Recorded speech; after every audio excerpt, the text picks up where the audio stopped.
Greetings once again, good to see you. Today I have for you a system that's a staking system, not necessarily automated, although there is a way to automate it to an extent at least. What I'm looking at here is a system for low-priced runners, most likely favorites, but it doesn't have to be. Primarily I'm looking at horse racing and greyhound racing. I've been looking at it in the UK for the most part, rather than Australia, but it could probably work just about anywhere. I have found it works quite well in the UK looking at the place market, so the favourites in the place market. Horse racing in the UK, especially some of the bigger events, seem to do quite well. For the UK greyhounds, the place market tends to work quite well. Interestingly, with the UK greyhounds, I'm finding that I can also use this to lay the favourite in the win market, but there's a little bit more complicated maths required to make that work with the spreadsheet for this. So I won't cover that bit today, but if you have questions about that, feel free to send me a message. I'll certainly get back to you about it. I'll probably focus on laying in this system at a later stage, but for the moment, we'll look at just backing, and as I said, I've been looking at the favourites in the place market. Now, the system that I'm using here is called Shorties Staking, so it's a staking plan, as I said, looking at short-priced runners. What I like particularly about it is it's designed specifically for that purpose. So anyone who's worked with short-priced runners in whatever it is, horse racing, dog racing, tennis, golf, football, whatever, you'll know that you can get some bad runs sometimes where things just go against you for a while. And a lot of systems, whether that be level staking or it be any other form of staking, it can put you in a little bit of a hole, and because you're working with such low odds, it can be a little difficult to dig out from there. This staking system is designed to deal with that. Now, it doesn't mean that it always will. It's gambling. There's always a chance of loss, but this, I think, does improve your chances of coming up ahead when using short-priced runners. The other thing I like about it is that it's designed to limit your losses. It really limits your losses. So suppose you start with a bank of $50. Let's say $50 is there. Suppose you make $50 profit, or let's say you make $100 profit. The way the system's designed is that whatever your original bank is, that's the most you can lose from whatever point you get to. So if you've made that $100 profit up here, and you just have a really bad run, the most you can possibly lose is $50, which leaves you still $50 up. That's something I like about it. It acts really as a circuit breaker in that way to make sure you can't get in too deep. You're really limiting your losses while giving yourself a really good opportunity to turn a profit. Now, it does this through a couple of things. There's a little bit of maths in terms of the staking, so for it to decide how much you're actually betting at any point in time. But it also does it by operating two banks effectively. So you've got your starting bank, where your starting balance is, and whatever that is, it can never grow by more than that starting amount. Anything that you get that puts you above that starting amount gets placed in a separate special bank over here, and that's never touched ever again. So you're never working with this extra amount over here. That's yours. You've made that profit, that's yours. The starting bank here stays at your original amount. It'll go down a little bit when you have some losses, but it will come back up when you have some wins, and anything extra over that original amount goes over here. You never touch that again. So that's the system in a nutshell. I've also been using Bet Bot Deluxe to semi-automate the betting on this. Now, there's a way to fully automate this if you're looking at horse racing, and I'll cover that later. But for the most part, this is a manual staking plan. I've been using Bet Bot Deluxe to semi-automate it because I'm looking at, as I said, horse racing in the UK for the most part overnight, in my time, afternoon in the UK, and I'm busy doing other things at that point in time. So I'm not necessarily watching every race or sitting there with every race. So what I find is that I can look at the list of races that are coming up. I can decide, well, I think this, maybe not in the next race, but the one after that, that'll be the one that I think is next good for this system. And I'll then tell BetBot that I want it to place the bet on the favourite in the place market when we get to a minute out from the start of the race. For example, that's what I've been doing it 60 seconds from the start. You may want to do something different. And I just leave it do its thing. And if I'm not too busy when the race is on, I'll come over and check to see how the race goes. If I miss the race, well, the bot will tell me what the result was, so it's no big deal. And then I can record the result in the spreadsheet, move on to the next race. That way I don't have to be focused on it completely, which with some manual staking systems, that can be a bit of a downside. It can be quite time intensive. This just reduces the amount of time I actually have to spend on it. So if I'm busy doing other things and I can't get back to the computer in time for the next race, I don't have to accept odds that might not be optimal 10, 15, 20 minutes before the race.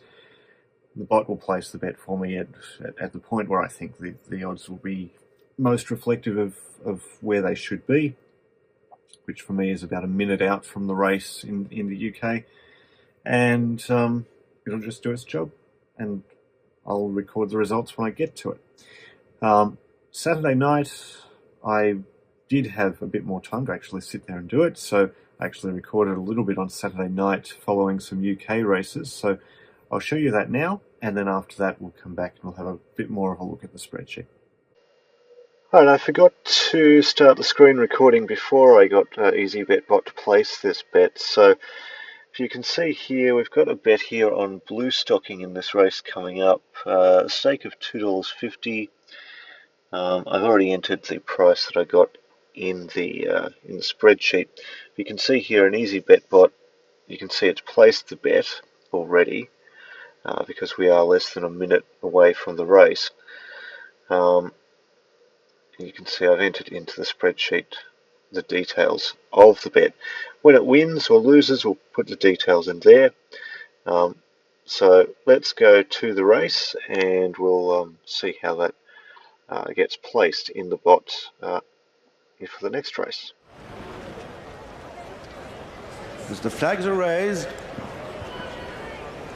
10, and they're off. In the Group 1 Cairn Community Games Pretty Polly Stakes. Pretty Polly Stakes Group 1. And it's Emily Upjohn looming on the outside of Lumiere Rock, kicking away from Stay Alert. They're followed by Blue Stocking. Francophone falls away, then Content, Tasmanian Maxis. But opening up with over a furlong to go is Emily Upjohn from Blue Stocking, who sets off in pursuit. But a good 3 lengths down. Then Lumiere Rock, who can't give any more. Stay Alert and Content. It's Emily Upjohn from Blue Stocking. Slowly but surely, closing with every single stride, and it's time to perfection by Blue Stocking. Makes the breakthrough at Group 1 level in the Pretty Polly, running down Emily Upjohn and then Content, who stayed on into 3rd place. So Blue Stocking won the race, or mark it as such in the spreadsheet. I put $1 in the price in the spreadsheet just to get the stake for the next race. You have to put an amount in so that it gives you the stake. It is $2.50 in this case, so we're less than a minute. We're actually pretty close to the race. So just putting in $2.50 on the first favourite to place, and you can see Jungle Mac is the selection here at $1.91. So I'll just fill that out in the spreadsheet. You have to put something in the price column in order to get the stake for the race. Now the stake, if you're in profit at that point in time, will always be 5% of your starting balance. It varies after a loss, but when you're at that point where it is just always a win, it will vary. Anyway, they're off at Chester, so let's see how Jungle Mac goes. Bound to try and get the lead. Al Shabab Storm, though, is working. Rail Jungle Mac has pulled out, but has got work to do. And then Sunfall, they're deep inside the furlong, and it's Al Shabab Storm who's running unwillingly here and is powering clear. It's going to be 2 on the day for owner Ahmed Al Sheikh. A comfortable success for Al Shabab Storm. Tight for second between Jungle Mac and Sunfall, chased in by Golden Pharaoh and Gunfighter. Alright, second or third, doesn't really matter which one that came a place, so that's good. So that is a victory there. So we'll move on to the next race at Newcastle. And once again, we know it'll be a $2.50 stake because we're still at that base level. So we'll tell Easy Bet Bot to place a bet on the first favourite. We are under a minute from that race, so we'll find out pretty much straight away what we've had the bet on. And just into the details, into the spreadsheet here. So United Approach is the favourite, and we want it to run a place, and we've got odds of $1.97. So let's go and have a look at that race. It looks like it'll be coming up after the race at Mandurah. Ready and off and racing as they move then over 7 furlongs this time for the Pertemps Network handicap. Everybody is staying on again, but they're racing inside the final furlong, and Make Me King and James Doyle have come surging through, drifting across the track, but well in front here the grey. Make Me King leading by a couple of lengths and wins readily. Make Me King. United Approach just for second ahead of Liamati Dreams.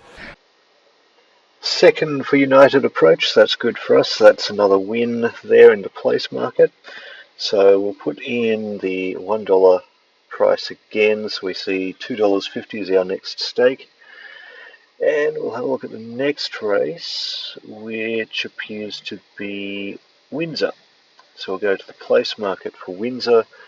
And once again, we'll tell Easy Bet Bot that we want to have $2.50 on the first favourite.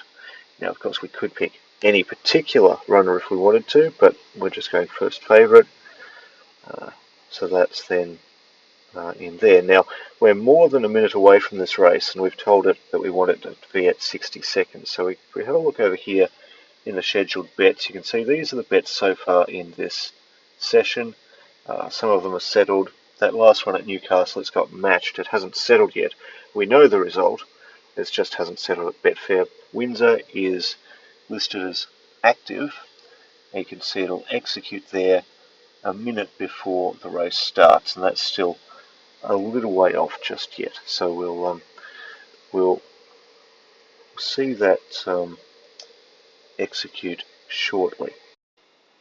And I've just skipped the video forward just a little bit here, so we're just on a minute out from the race coming up here. You can see the odds jumping about. The bot is just about in 5 seconds to place the bet. 2, 1, here we go. And give it a moment, there we go. So we've got Believe in Stars at $1.44. So we'll enter those details into the spreadsheet. Yes, $1.44. Let's Believe in Stars at Windsor.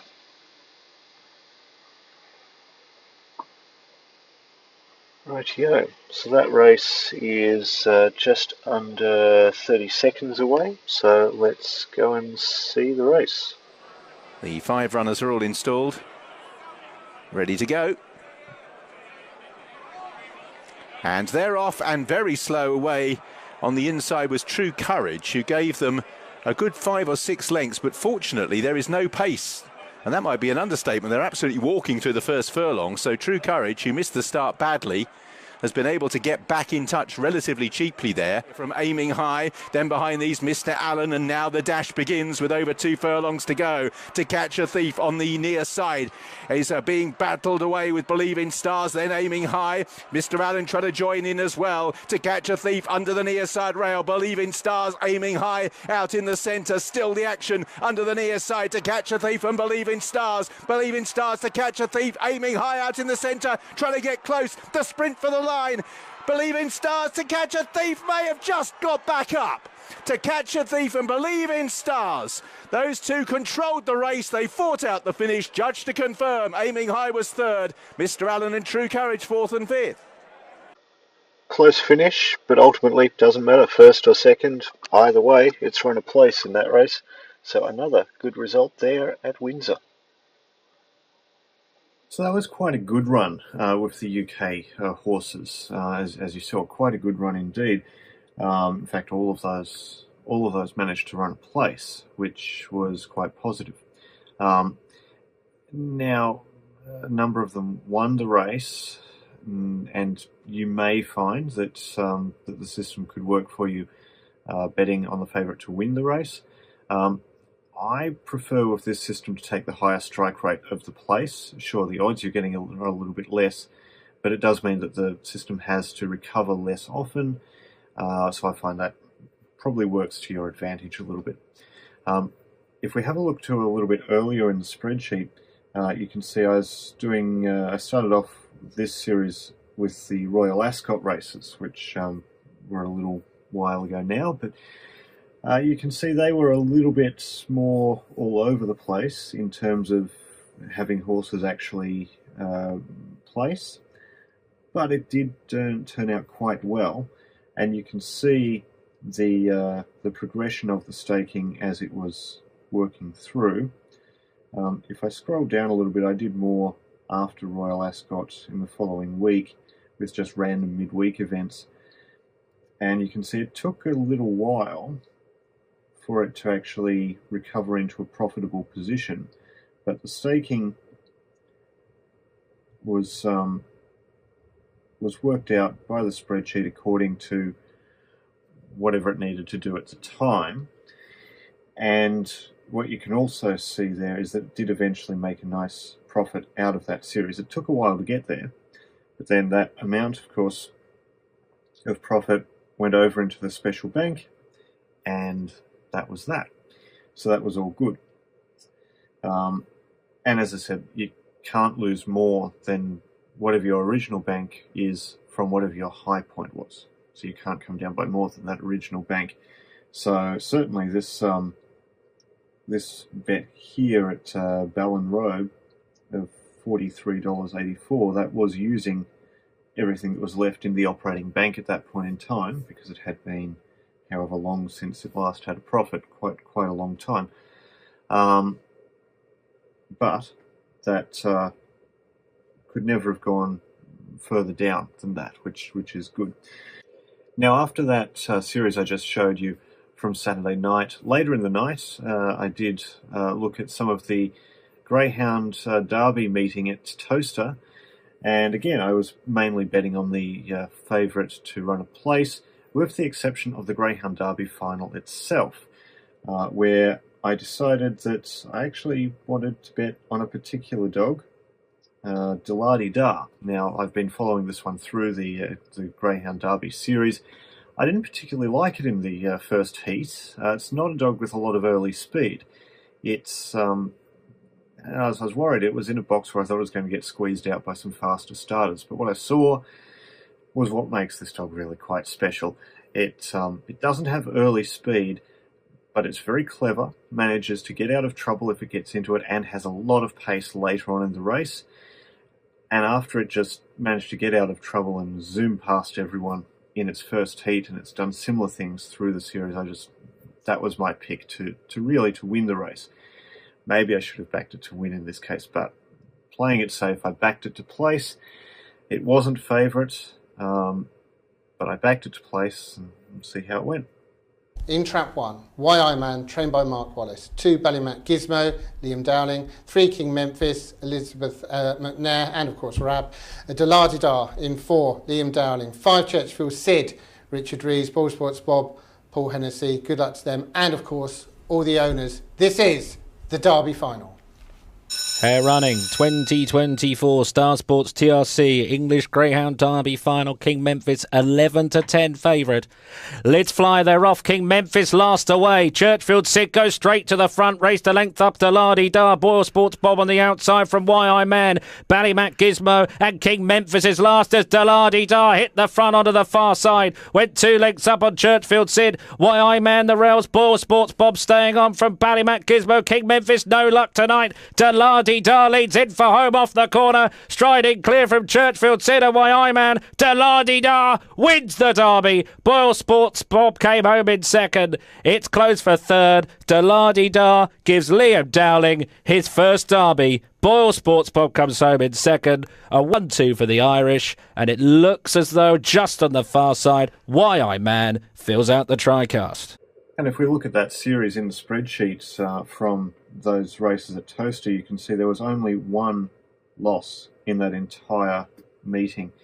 I mean, I didn't bet some of the earlier races there. I think there were 12 races on the day, and I've only done 7 of them. So I didn't do the first 5, and I think I may have missed one in the middle there somewhere. So I wasn't in every race, but you don't have to be. And that's something I think is really good about this system as well. You can be quite selective about your races that you want to be in, and it can work quite well for you.